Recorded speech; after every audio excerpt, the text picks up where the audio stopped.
Ang Ginoo maanaa kaninyo. Manausap kanimo. Pagbasa gikan sa Santos nga Ebanghelyo sumala ni Lucas. Himayaon ikaw, O Ginoo. Milakaw si Jesus og iyang nakita si Levi, usa ka kobrador sa buhis nga naglingkod sa iyang opisina. Miingon si Jesus kaniya, sunod kanako. Og mitindog si Levi, gibiyaan niya ang tanan og misunod kaniya. Unya si Levi naghimog dakong kumbira sa iyang balay alang kang Jesus, og didto'y daghang kobrador sa buhis og ubang mga tao nga nakigsalo kanila. Pipila ka mga Pariseo og ilang mga magtutudlo sa balaod nagbagulbol batok sa mga tinun-an ni Jesus. Nangutana sila, nganong nakigsalo man kamo sa mga kobrador sa buhis og sa mga makasasala? Sa Jesus mitubag kanila, ang mga tao nga walay sakit wala magkinahanglag doktor, kundili ang mga masakiton lamang. Wala ako muanhi sa pagtawag sa mga matarong, kundili sa mga makasasala aron maghinulsol sila. Ang Ebanghelyo sa Ginoo. Dayon ikaw, O Kristo.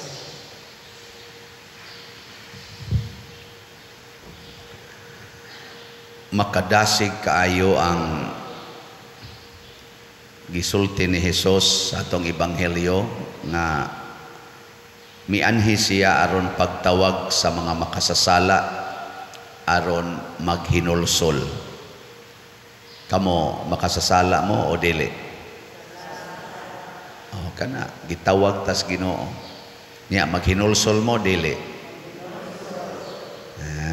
Very good children. So, kamong mga asawa, di na mo magyaw-yaw sa inyong bana. Ha? Kamo sa mga bana, di na sad mo magsigi o pasapot sa inyong asawa. Di na mo magsigi supak-supak sa ilang gusto. Ana, kamong mga ginikanan, gitawag mo sa Ginoo sa paghinulsol, di na mo mga saba sa inyong mga anak. Saban? Okay, dili. Nabuangon lagi gid mo. Kamo sa mga anak, gitawag sad mo sa Ginoo kay mga makasasala man sad mo, dili na mo magtinapulan, dili na mo magsigi og supak-supak sa inyong ginikanan. Kamong mga maestro, gitawag mo sa Ginoo kay mga sad-an man sad mo, dili na mo mga saba sa estudyante. No? Mga estudyante sad, mga sad-an sad mo, dili na mo magsigig duwa anang computer, dili na magsigig tan-aw anang mga porn, dili na magsigi og premarital sex bisag mga bata pa kaayo. Ana, ang pari sad gitawag sa Ginoo kay otro man sa ning sad-an, dili na mi mahangol anang kolekta. Amo na nang i-share sa sakristan. No? Nindota ka ginani, no? Unsa imagine ko no, unsa mahitabo kung kitang tanan nga mga makasasala mo kuan ba mosunod sa gitawag ni Hesus nato. Unsa inyong paminaw? Nindot o bati ang resulta? Basta nindota. Pero ang dakong question mark, mosunod bata o dili? Sayon ba sundon ang iyang tawag nato o lisod? Kanang naingong lisod, impiernohono na na. Sayon kayo, perting sayon na ragyod. Tanawa ha, si Levi, nahimo maning Mateo si Levi, usa man ni sa iyang mga, sa atong ebanghelista, usa ni sa mga followers 12 ka disipulo ni Kristo. Unsay iyang gibuhat?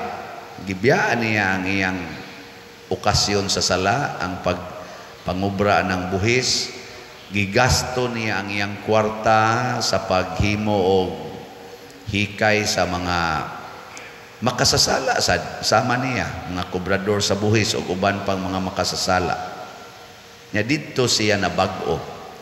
So ang makapahimo day natong santos sama ni San Mateo or si Libby, ang makapahimo natong santos or great saint, mao di ay ang ato sang paghatag og dakong gugma alang sa atong isig ka makasasala.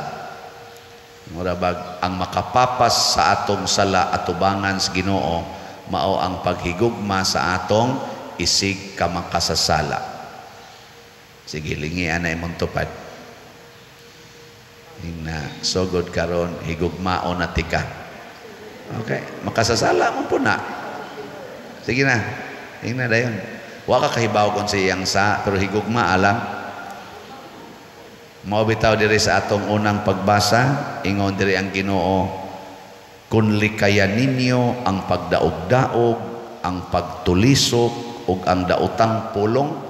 Kanus man mahitabo ning pagdaog-daog, pagtulisok ug daotang pulong kun ato nang kontrahon or ato nang sawayon o ato nang hukman nga daotan ang atong isig katao nga nakasala.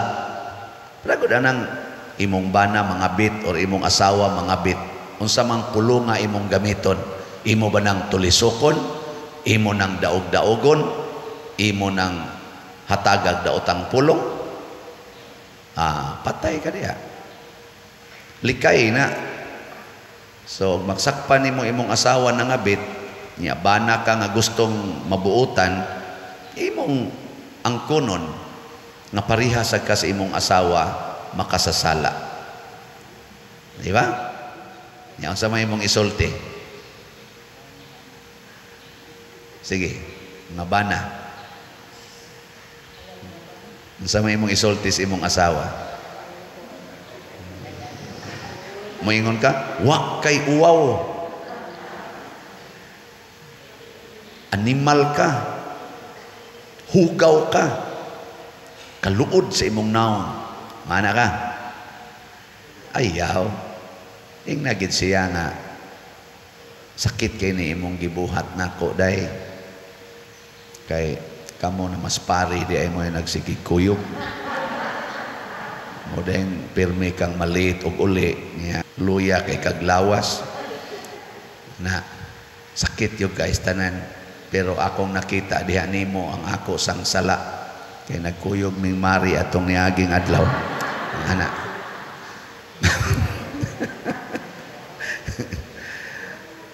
Ona nakita nako ang bunga sad sa akong pagka makasasala dili ay makaingon sa dang imong bana mao tingali ni ang bunga sa sige sa nakong panugal, sa sige nakong hapyod sa manok nga wa na ko mohapyod nimo ana. Ona nga nahapyuran hinuong kang pari, di ba?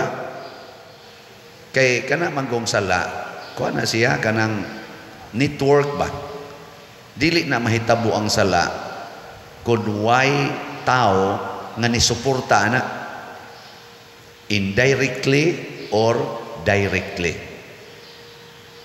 Ako isipari kung daghan kayong mag premarital sex dinis akong parokya, dinhi ba mga batan-on siging tinukhangay bisag way kasal, accountable ko ana ngano man wa nako giwali, wa nako paningkamuti nga masabtan unta nga kana di ay sala, nagpakahilom ra ko. Mao na sala nako na makakontribute. Pero magsigi kog wali, sige kog wali nga kanang premarital sex sayop na, kadang kabit-kabit sayop na, makapaimpierno na, kanang pagsigig pamunal anang mga bata, kanang sigig pangasaba, siging pamalikas makapaimpierno na. kanang pagsigig away, siging linibakay, kanang kadaw anang yuta, kadaw anang mga kwarta nga makapaimpirno na magsigi kog wali ana. Unsa may mahita ko? Basig na ay ubay-ubay nga di na magkiniha ay tungod sa yuta, tungod sa utang. Basig daghang ginikanan nga mupugong nasbaba nga di na mamalika sa mga anak.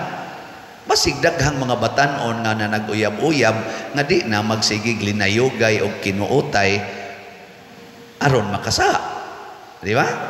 Pero magpakahilom ko, nya igo ra kong musaway og nanay mahitabo, otro sad kong accountable. Kamong mga asawa makapangabit inyong bana tungod kay sige sa mugyaw-yaw, sige giyaw-yaw, nyag mohikap ang bana, sige wakli kay giluod na. Ay mo pagmahay o mutabok na dito sa silingan nga sigig pangamay nga inigdool siging hapuhap, siging paraig kinsa may dili madaana nga di untay angayan nga mo paraig, di untay angayan nga mo hapuhap nga asawa magpunay na magyaw-yaw, mura na magtigri ang batasan, sige na magsikmat, di ba?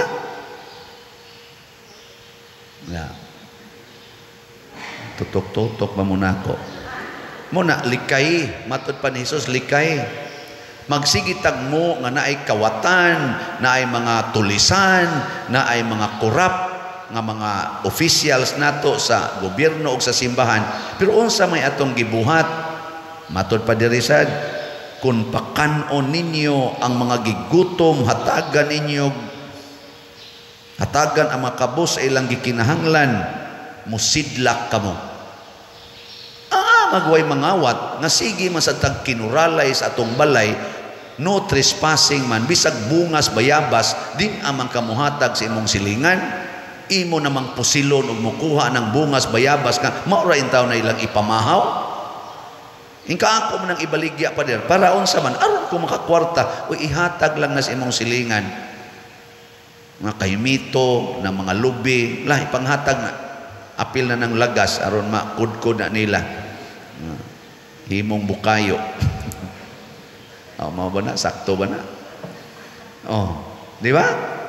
Tungod sa imong kadaw, tungod sa imong pagkadili manggihatagon ngadtos mga kabos o nanginahanglan, nangawat na sila, nya naigo kas pagpangawat, porti nimong sukua, gusto na nimong patyon sila, utro sa kang buangon. Ko na be, kanang akong giawhag ninyo, unsa may akong giawhag, ingon ko, kanang atong mga balay, mga kural ba o pultahan, butang iragon nag tarpulin nga naay gisuwat nga unsa isuwat, pagtuktok kamo o kamo ablihan, pangayo kamo o kamo hatagan. Sige kuno, kitang tanan mga Katoliko, atong butangan atong balay ingon ana, napakay mangawat na tingali pero minus na ngano man ang kawatan manuktok naman, ang kawatan mangayo naman, di naman manulis kay imo man gibutangan diha pahibalo, pero butangan na nimo beware of dogs, no trespassing, private property, aka na patay ka diha, kawaton gina na mabutang mo sa inyong balay ana, pagtuktok o kamo sa to ablihan, pangayo o kamo hatagan. Unya kay nilakaw man kas imong balay, imong manggibiyaan, imong manggilak, dis la ka panuktok, butangan sa nimo didto ingon, pangita o kamo makakaplag. Pasabot wa koron dinhi, pangita dito sa unahan. Nya to ang mas unahan wa mulakaw nga Katoliko sad gabutang man sa dito pagtuktok o kamo ablihan. O di iktan ato ra di ay ato tuktok. Iniglakaw sa duway taong balay, iilis adtong pangita o kamo makakaplag. Di ba? Dili din na gospel message. Nya kitang tanan mo butang taana, pastan jutaya na lang kas kawatan, kato na lang yung perting buangona. Nya katusang buangon nga kawatan, tambagan sa to siyang isig ka kawatan, bay, ay napagsig pangawat to insa. Nya usaon ta mabuhi tanig di ta mangawat. Tan-awa ra gud daw na may gibutang dia pagtuktok. Saka uwaw sa danan siya, ay suway lang, nidot kayo. Kami bitaw na mami nangawat. Tabok-tabok lang may dabalay. Sigig panuktok. Anya, ang sa may mahitabo, ang Ebanghelyo nahimong buhi. Ang Ebanghelyo nahimong tao. Ang makasasala nahimong follower of Jesus. Nagsunod na sa dalan sa Ginoo. Mao man ning atong gisultigod sa Salmo nga galisod mo kanta. Ang sa man to itubag nato sa Salmo be. Mo na. Tudloi ako sa imong dalan o Ginoo aron magmatinumanon ako diha sa imong atubangan. Nya dili din na dalan sa Ginoo nga pangita o kamo makakaplag, panuktok o kamo ablihan, pangayo o kamo hatagan. Kung kitang tanan mo buhat ani 90% sa mga kawatan karon og mga tulisan mawagtang ginaapil na ng manuyupay. No. Nganong mawa man ang manuyupay, wa nay mamaligyag siyabo. Kay kanang namaligyag siyabo na naningkamot in tao na nga makakwarta aron makakaon. Kasagaran ana mga pobre na ang pabaligyaon. Kanang mga drug lords di na mamaligya. Mao nay tig supply. Unyag inig supply nila wa nay mo baligya. Kay ato nang gipakaon, ato nang giatiman. Di wa nay agents ang drug lord. Adi na sana mamaligya. Di ba? Sama mo magduko-duko, mamo. Sama mo drug lord mo. Mapasing nag-ingon sa moron niya, kansim sa taana, pobrim sa taana. Mao na ang kinaiya sa mga yawanon. Muna ang Ginoo nagtawag nato nga mga makasasala aron mahimo tang santos, mga santos. Nya unsaon man ta aron mahimong santos, maghigugmaay ta sa atong isig ka makasasala. Sige, katapusang lingi. Lingi ay mong tupad. Yung na sis or brother mo na, Brad, magsantos na ta ha. Yung na. Yung na, magsantos na ta. Honong na ta aning atong yawa-yawa. Sige, katong gustong masantos, manindog ta.